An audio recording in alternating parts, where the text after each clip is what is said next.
Olá pessoal, tudo bem? Estou aqui para falar agora sobre o governo do Venceslau Braz, principalmente na segunda metade dele, de 1916 para frente, tá? E por quê? Porque como a gente tinha começado a falar sobre a Primeira Guerra Mundial, e aí foi falar de Revolução Russa, então a gente deu um tempo na história do Brasil, só que aí agora a gente vai voltar um pouco nela, tá? Para as coisas ficarem mais equilibradas, né? Não tem um descompasso aí entre a história geral e a história do Brasil. Bom, o que é importante lembrar do governo Venceslau Braz? Primeiro, o seguinte, quando estourou a Primeira Guerra Mundial, ele não era ainda o presidente do Brasil. O presidente do Brasil naquele momento era o Hermes da Fonseca, tá? Porque o governo do Hermes da Fonseca foi até 1914. Então, no fim de 1914 é que o Venceslau assume, tá? Bom, o Venceslau Braz, pessoal, ele foi um governo conhecido por fazer uma coisa chamada substituição de importações, tá? Foi no governo dele. O que acabou acontecendo? Como as potências estrangeiras estavam muito ocupadas com a guerra, né? A primeira vez que uma guerra de tão grandes proporções tinha acontecido, então eles precisavam, né? Estados Unidos, Inglaterra, França, Alemanha, né? Aí alguns dos principais envolvidos na guerra, Estados Unidos depois, né? Eles precisavam cuidar das suas economias nacionais voltando-se para a guerra, né? Então não tinha como manter um comércio, um contato com o Brasil, né?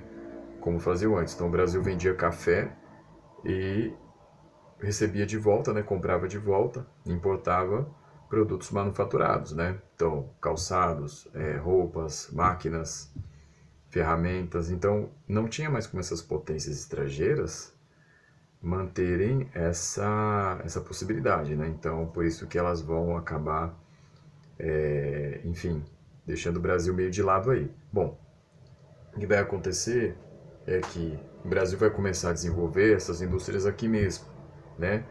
Mas tem que tomar cuidado, porque não é ainda, aí nesse momento, uma industrialização de base. O que nós temos aí é um surto industrial, tá? Então, esse surto industrial, ele é o que vai acontecer nesse momento, tá? Então, ele vai ser responsável, tanto aqui em São Paulo quanto no Rio de Janeiro, pelo crescimento das suas populações, né? Uma migração cada vez maior do campo para a cidade para poder ocupar as novas vagas aí que vão aparecendo. Bom, que grande movimento que vai aparecer devido a isso? A greve geral de 1917, tá? Por quê? A greve geral de 1917, ela tem aí a sua ocorrência porque São Paulo aqui já estava grande, né?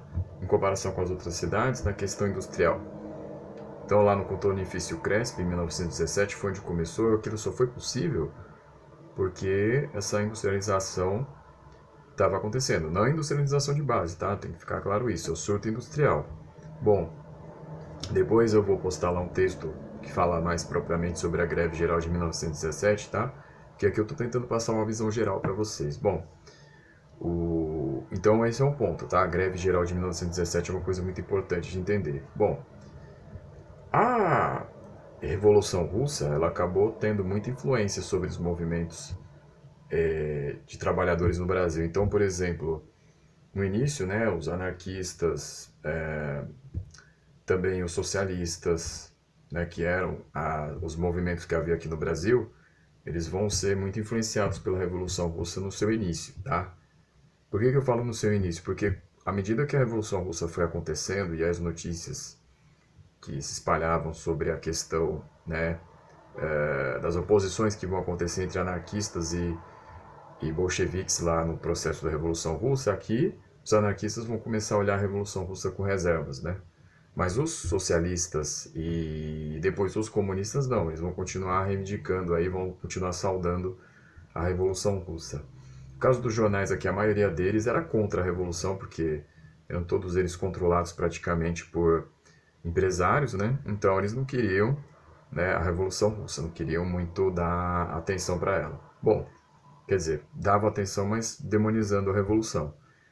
Então esse é um ponto também, tá? Importante aí, né? Essa repercussão sobre o Brasil aí, que tem o movimento lá na Rússia. Bom, outra coisa que é muito importante também a gente entender é que o governo Venceslau Braz, foi no seu governo que acabou finalizando aí lá entre Paraná e Santa Catarina, na fronteira entre os dois estados, a Guerra do Contestado, né? Então foi em 1916.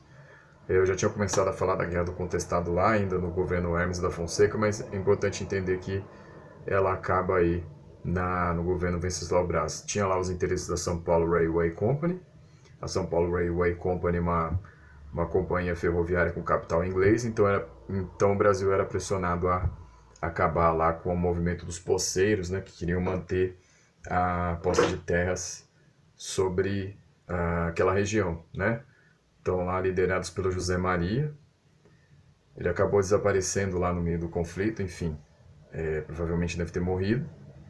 E aí, enfim, a Guerra do Contestado teve o seu fim em 1916, tá? Então, um ano antes aí da greve geral, tá? Teve esse acontecimento aí, o seu término. Bom, outra coisa também muito importante é a questão de que em 1918 termina o governo Venceslau Braz, a guerra lá na Europa, né, basicamente lá estava o foco principal, vai finalizando, os soldados brasileiros vão voltando e com embarcações que estavam chegando aqui, chega a gripe espanhola, tá? Então a gripe espanhola vem para o Brasil aí no fim de 1918. Então, assim, muita gente no meio da guerra morreu pela gripe espanhola, né? Uma gripe que tem origem lá nos Estados Unidos. E essa gripe, né, ela vai se espalhar pelo mundo, enfim. Estimativas aí mais aceitas são de que 50 milhões de pessoas, pelo menos, morreram da gripe espanhola. Então ela veio para o Brasil e aí o que veio, além de matar, além de deixar muita gente morta aqui, o presidente eleito, Rodrigues Alves, vai morrer também da gripe espanhola, tá? E aí quem vai substituir o presidente eleito, né? O Rodrigues Alves, que mal assume o mandato, ele não pode continuar, né? É o Delfim Moreira, tá? O seu vice. E aí vão ser convocadas novas eleições, e aí você vai ter dois candidatos, o Epitácio Pessoa, que é da Bahia, representa os fazendeiros, e o Rui Barbosa, que não representa os fazendeiros, tá? O Rui Barbosa já tinha feito a campanha civilista lá em 1910 contra o Hermes da Fonseca, agora ele aparece de novo, tá? Mas o Rui Barbosa vai perder novamente, tá? Então o Epitácio Pessoa é eleito nesse pleito aí, ele vence. Bom, o Epitácio Pessoa, ele vai enfrentar muitos problemas, tá? Então, por exemplo, o Epitácio Pessoa, aí no governo dele, você tem uma coisa que vai ser muito importante, assim, que é o seguinte: uma agitação operária muito forte. Uma agitação que já tinha começado no governo Venceslau Braz, ela vai continuar no governo aí do Epitácio Pessoa. Bom, então você tem movimentos no Rio de Janeiro, em São Paulo, mas assim, bastante movimento aí no Rio de Janeiro, muitas greves, muita movimentação em 1919, né? E os anarquistas, que eram o grande movimento aí que tinha influência sobre os trabalhadores, né? Mas assim, os anarquistas, eles tinham grande liderança, né? Mas eles não eram assim muito espalhados, muito difusos, porque tinha o sindicalismo revolucionário que estava em volta, que era maior, mas enfim, os anarquistas lideravam essas organizações. Era tão forte a liderança anarquista que vai levar o governo Epitácio Pessoa a fazer uma lei anti-anarquismo em 1921, tá? Então, assim, uma coisa muito importante para vocês entenderem os trabalhadores, eles vão ter muita repressão sobre eles aí nesses governos do início da República Brasileira, tá? Então, os trabalhadores em geral dos sindicatos, eles vão ser muito perseguidos, aí, principalmente as organizações deles, tá? Então, então você tinha muita participação dos imigrantes espanhóis, italianos no processo de produção fabril, então eles vão ter muita repressão sobre si nesse momento, tá? Então é importante vocês entenderem isso, tá? Que esse momento aí é um momento de repressão. Bom, em 1922, por outro lado, você tem a fundação do Partido Comunista do Brasil, né? Que hoje não existe mais porque ele foi fragmentado, né? Você tem o PCdoB, você tem o PCB, tá? Tem também o PPS que reivindica aí a tradição, enfim, mas é bem polêmico esse assunto. Então você tem esses partidos, né? Mas no começo era Partido Comunista do Brasil, só o PCB. O principal líder em 1922 era o Astrogildo Pereira. Então o Astrogildo Pereira ele acabou sendo o grande líder aí no começo, tá? Depois ia ter outros homens, enfim. Depois ia ter o Otávio Brandão, ia ter o Heitor Ferreira Lima, ia ter o Leôncio Basbal, mas enfim, o PCB ele vai ter essa trajetória aí no começo, tá? De 1922, então, ele é fundado. Outra coisa importante em 1922 é o governo do Epitácio Pessoa,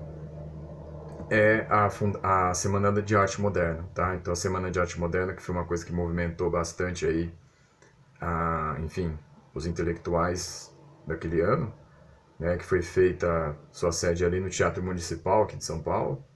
Então teve algumas participações, né, de pessoas que hoje são consagradas na nossa literatura, então Oswald de Andrade, Mário de Andrade, a Patrícia Galvão, né, a Pagu, enfim, vários outros aí, artistas que vão aparecer, que já estavam aparecendo, enfim, vão se reunir nesse momento, na Semana de Arte Moderna, tá? Importantíssima. Então é governo também do Epitácio Pessoa. Bom, o Epitácio Pessoa vai pegar aí também o movimento da revolta dos 18 do Forte, tá? Que foi o movimento, primeiro o movimento considerado movimento tenentista aí na história republicana. O que foi esse movimento? Bom, nós tínhamos o Hermes da Fonseca, que foi presidente do Brasil, ele era líder do clube militar, um dos líderes, né? Uma das pessoas mais importantes. E ele vai ser preso pelo Epitácio Pessoa, né? Porque o Epitácio Pessoa vai ter problemas com os militares. Ele manda prender o Hermes da Fonseca. O que acontece é que lá no forte de Copacabana, né, naquela fortaleza, os tenentes vão se voltar contra o governo, vão começar uma rebelião. Bom, o governo vai enfrentá-los, né? Tem algumas cenas ali meio, né, mitológicas ali, por alguns pesquisadores falam que é isso. Enfim, mas que aconteceram, né? Os homens saíam de arma na mão no meio ali praticamente indo para perto da praia e de peito aberto, né, para enfrentar o resto lá das forças armadas, enfim, cenas desse tipo. E o que vai acabar acontecendo é que a maior parte desses homens revoltosos vai acabar se rendendo e vão sobrar 18 homens. Desses 18 homens, 17 eram soldados mesmo, né, militares, e um era civil. O que vai acontecer é que todos eles vão ser derrotados, né? Enfim, e aí um homem aí que vai acabar sobrevivendo a isso vai ser o Eduardo Gomes, né? O Eduardo Gomes que depois vai virar candidato mais na frente aí em algumas eleições no Brasil, mas enfim. O que importa foi no dia 5 de julho de 1922, esse movimento, e depois, mais para frente, iam reivindicar esse dia 5 de julho para começar novos movimentos, né? Principalmente em 1924, tá? Então, pessoal, por enquanto é isso, tá?